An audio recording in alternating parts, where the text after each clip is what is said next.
Well, and hello to folks joining through Heimtal up in Edmonton, Alberta, and Trinity in New Carrollton, Maryland. Just a heads up, the experimental phase of remote pastoral services is winding up, and this will be my last recorded video. We learned a lot about what churches in between pastors need, and I don't know what we'll be doing, but leaders at the district and province level really do want to help our congregations, so it will be something. It's quiet in our house today. It's a bit empty since Bobby and Rebecca and the kids headed home to North Carolina. They left first thing Tuesday morning. And Bobby and Rebecca are our cohort family, along with their kids, Theo and Artie, and they were our bubble family back in the 2 years of pandemic lockdown in Alberta. So they're family. And family gets together for Thanksgiving. Canadian Thanksgiving was this past week for my American friends. Now, it was oddly reminiscent to have a 3-year-old in the house again. Cute as anything one moment, an air raid siren going off in the kitchen the next. Wait, that is the yellow cup you asked for. Oh, you wanted to take it to the table. I understand the tantrum completely now. Oh, you picked up the Lego piece brother had neglected under the couch, but then he took it back? And now the world is ending. Have I got this sequence correct, young sir? Let me tell you, the idea of the terrible twos is ridiculous. Oh, they totally don't stop at your 3rd birthday. You just get some new words and almost complete sentences to throw into the mix. It was good to have their 6-year-old to compare and contrast. Even better to have our 14-year-old on hand. It was like that evolution of humans drawing, one with different pictures from ape to architect as the images move across the page, except tantrum to reasonable discussion, screaming to talking out the feelings. Actually, I wonder if all we do is learn that screaming isn't the best way to get what you want. The feeling doesn't seem to go away. Excuse me, that's the spoon I prefer to use with my cereal. I think next time I should have a turn. Maybe if I threw myself on the floor and screamed, I'd get my way. Anyways, when it comes to a tantruming 3-nager, the consistent, persistent, wear you down with my capacity to endure parenting method is key. If you can pull it off in front of other adults whose respect you are trying to maintain, you are some kind of guru. Pastor Ian, do you need us to hold off starting church while you seem to be using some sort of pro wrestling move from the 80s on your toddler? Is that what you meant by a holding timeout? Oh, the techniques you learn. And in guide dog school, we actually learned you can't give up after a couple of times in a disciplined situation. It might take 5 or 6 rounds or 10 times through with your patience at the limit. And you'll have to praise your dog for successfully walking you past the thing they just walked you into a moment ago.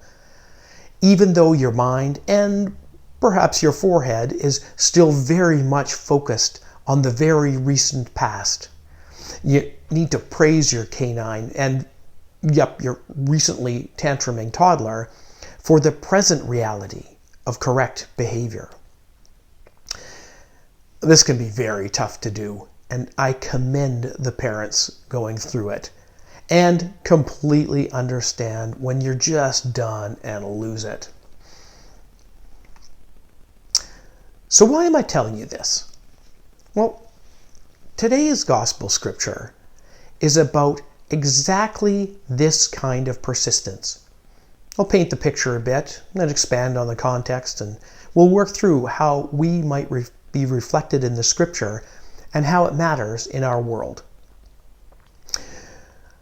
This is another one of Jesus' teaching parables about the world around him. We've 2 characters identified, neither one of which fits the God role, so it's not likely about the kingdom of heaven or God's grace-filled longing for us. We have an unjust judge and a persistent widow. The widow is coming to the judge with some sort of grievance. The audience would have been familiar with this process. There was a sort of people's court approach in those days. You could bring your issues before the judge and get a ruling based on the judge's wisdom or feeling on that day. Jesus used this known situation to make his point. And what's that point? Actually, it's not exactly clear in this parable. Thanks, Jesus. And Luke includes the context of needing to pray and be faithful, but that slides prayer into more of a transactional nature, or that our faith life should be about wearing God down with our prayers. Neither of those fits well with grace and the salvation freely given through the cross and resurrection. Now, it's always good to pay attention to the scripture right in front of you, but in this case, popping back in the narrative might help.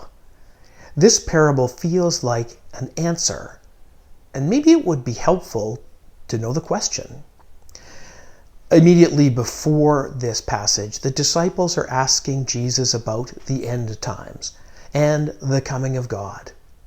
Now, set aside the fact that they don't quite believe Jesus when he says he's going to die, and that the first resurrection is still a mystery in the future. And if you're in that moment, you don't yet know about the ascension, and they're already pestering about him about his second coming. I like to think of this as a psalm of exasperation, where Jesus knows even a clear factual statement won't impact. So maybe try a metaphor. Imagine that. Apostolic followers who have it clearly laid out and still ask a million questions. Are we there yet? What's for dinner? Why can't I have my own way? I'm way bigger than him. Wondering why tantruming toddlers came to mind when I thought of us as followers of Jesus. Maybe Jesus followed a parenting reality that Eileen schooled me on as soon as Declan was capable of any expression or agency. By that I mean screaming and throwing the food he didn't like. Now, Eileen said, as soon as you try to win an argument, you've already lost. No, really, Eileen, listen. I'm going to tell him how important... Okay, as soon as I get the pasta out of my hair, I'm going to explain to him, dear, it is not funny that he can hit me with a tortellini from over there. Oh, memories. Like parents who quickly learn to just trick their kid into eating, Jesus realized he was just going to keep getting an argument, so he dropped a parable on them.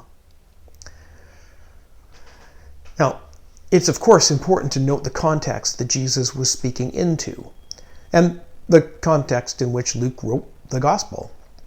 After all, each gospel is a religious, historical, political, and theological document. So we can't just take this parable on its own. Jesus was speaking into the reality of imperial Roman occupation and a religious political system that took advantage of the occupation in order to promote its agenda and reinforce its power. There were racial and class issues at play, and the true nature of the gospel didn't fit. When Luke came along, probably about 50 years after the death and resurrection of Jesus, there was the further context of the Jewish rebellion against the Roman Empire. The Romans crushed the upstarts for the impertinence of challenging their racial and cultural and economic privilege. And the fledgling Christian movement needed to learn to exist within this reality, especially because being true to the will of God had gotten Jesus crucified, and they weren't sure just how much they should rock the boat. And in the middle of all this, Jesus held up persistence and faithfulness as a gospel teaching. Was he telling his followers to be like the widow and wear the system down with your capacity to endure? Was he telling them to be like the unjust judge who finally saw the light and brought about justice after denying it through delay? Well, even within the deliberate ambiguity of a parable, it may help to work through what it means for us. This may be one of those forced choice would you rather situations where the answer is neither. But Jesus asks us to sit with it for a bit. It can be really tough to throw ourselves in front of injustice over and over again, to have to work within the very system that is oppressing us, or to be part of a group benefiting from the privileges it bestows. That can damage our souls too. If we put ourselves in the position of the widow, Jesus is teaching us to be persistent. Stay strong, keep trying. The arc of history bends towards justice, but that doesn't mean you shouldn't be hauling on it as hard and as often as you can. Now, while God offers salvation through grace, it's pretty clear from this parable that we may be waiting on the Lord, but we shouldn't be biding our time, shrugging from the sidelines. I wonder what that looks like for you and your church. One of the downsides of not being at a church in person is missing out on what congregations are up to in their own neighborhood. The good news is you're there. You're there not just to notice what's going on, not just to appreciate the efforts of others, but present and abiding in the way that church folks are best at, organizing, showing up, showing by your persistence that things can be different when we live life empowered by the Spirit. If you look at scholarship around the role of widows in biblical times, it's clear that a persistent and consistent effort to bring the marginalized into community and act on behalf of those who can't negotiate the system is being called for. Now, we can also insert ourselves into the story as the judge. Yep, the widow isn't the only protagonist in this story, not the only one to learn and then teach a valuable lesson. By identifying the judge as unjust, Jesus is saying that the widow's case has merit, but he's ruling against her for some reason. Again, knowing that we are saved by grace, but God has expectations of redeemed people, what does it mean to be in the position of hearing the truth over and over, but holding on to your own beliefs, your own status? Was it a redemptive act when the judge finally said, "Okay, I get it. I find in your favor"? If it is restorative, the restoration isn't just to the widow. It is restorative for the judge too. I like thinking that when God checks in on humanity, whenever it may be, setting aside our past decisions and recognizing the truth now and going forward, will be counted and affirmed. It's important to note Luke's inclusion about prayer. Now, some scholars say it's an editorial comment by Luke that this is about prayer. Some say that Luke was just more rigorous in his inclusion of statements by Jesus when he took to undertake this account. But either way, it adds an interesting dynamic. My favorite explanation is that Luke came out of the Greco-Roman culture, and prayer practices were puzzling and fascinating to him. Wait, what? The people pray? Right to the gods? I mean, the one God? And so he included them to make sure everyone in the same position understood the importance of this prayer thing and emphasized Jesus' teachings on prayer and the importance of prayer to this new relationship with God. That's why thoughts and prayers aren't just empty. Okay, if they're empty thoughts and prayers that don't empower, they do miss the mark. But true connection through prayer, action empowered by prayer, individuals connecting to God through prayer, a church acting together in and through a shared life of prayer. When the Son of Man comes, will he find faith on earth? Our prayer practices will go a long way to answering that question. Remember, though, Jesus teaches that individual prayer isn't all he's looking for. I mean, go ahead and pray for a parking spot, or help with schoolwork, or even that certain people would politely decline your obligatory invitation to Thanksgiving dinner. Sorry, didn't mean to slip my own extended family dynamics in there. Yes, have a strong individual prayer life. But this parable includes the impact you will have on the world around you. The judge represented a system, and the widow was living within that system. Collective prayer can be scary because of where it may lead you. One of the things I did in my first 6-month appointment after I moved to Bethlehem was follow up and trend analysis for congregations that went through the Eastern District's AID program. Now, there were congregations whose prayerful engagement with the process led them to start an after-school teaching and mentoring program for the community. Just one example off the top of my head. There was something I discerned, though, and I dubbed it the Lancaster effect. Lancaster Moravian Church didn't have a clear path forward from the program, so they doubled down on the prayer life of the congregation. As critical decision points came up and there was no clarity, they prayed together.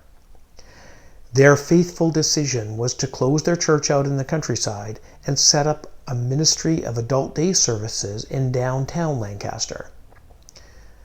And that's great. It's a powerful witness, but that's not the Lancaster effect. No, from that point on, the AID program itself developed an emphasis on collective prayer. Now, no other congregations made such a radical decision, but everyone I talked to said the prayer life of the congregation was the most important thing to come out of the program. When the Son of Man comes, will he find faith on earth? A healthy, empowering prayer life of a congregation goes a long way to answering that. For congregations that remain in between pastors, guess what my not-so-subtle suggestion is? Take steps to engage, affirm, or even double down on the collective prayer life of your congregation. I want to bring it back to parenting wisdom to close out, and then mentioned Eileen helping me develop a better understanding of my role in perpetuating conflict with our toddler back in the day, and by helping me develop, I of course mean she gently but firmly told me what to do, and I did it. After all, I'm a grown-up, and wisdom works on me most of the time. No, but the other thing she taught me was to close the distance. This was especially important for me as a non-sighted parent, but it's true for everyone. How effective is it to yell to or at your kids from the couch? Okay, that does really need to happen sometimes, but how much more effective is it to move? Move your body into their space. Teenagers are a different story in terms of going in rooms that smell like teenage boys. Anyways, if you close the distance to talk to your kids, it makes a huge difference. Not sure how this relates? What did God do when we really needed to get the point? Sit on top of a mountain throwing thunderbolts? Remain one with the force and occasionally appear with snippets of wisdom to borrow from the Message translation of the Bible? God moved into our neighborhood, closed the distance, inhabited our space, abided with us, and gave us powerful teachings while he was in our space. And that is the message today. Jesus knew His time in our immediate presence was limited. So he gave us a parable that allowed us to put ourselves into positions, be faithfully persistent, stay strong, and keep engaging with the unjust system. And, in the face of a persistent call for change, allow ourselves to change our hearts and minds. Thoughts and prayers are wonderful and vital, especially if they empower action. And when the Son of Man comes, he should find faith in our churches. I'm looking forward to closing the distance with Trinity a bit. I've wrangled a ride down to Maryland to join you on November 13th for communion in celebration of Christ the Chief Elder. It'll be good to abide with you, even for one worship services. Sorry, Edmonton, it will still be a while before I can visit. I had to promise immigration that I wouldn't leave the country, and while God may have high standards and expectation, the immigration departments have very little grace, and I'm not messing with them.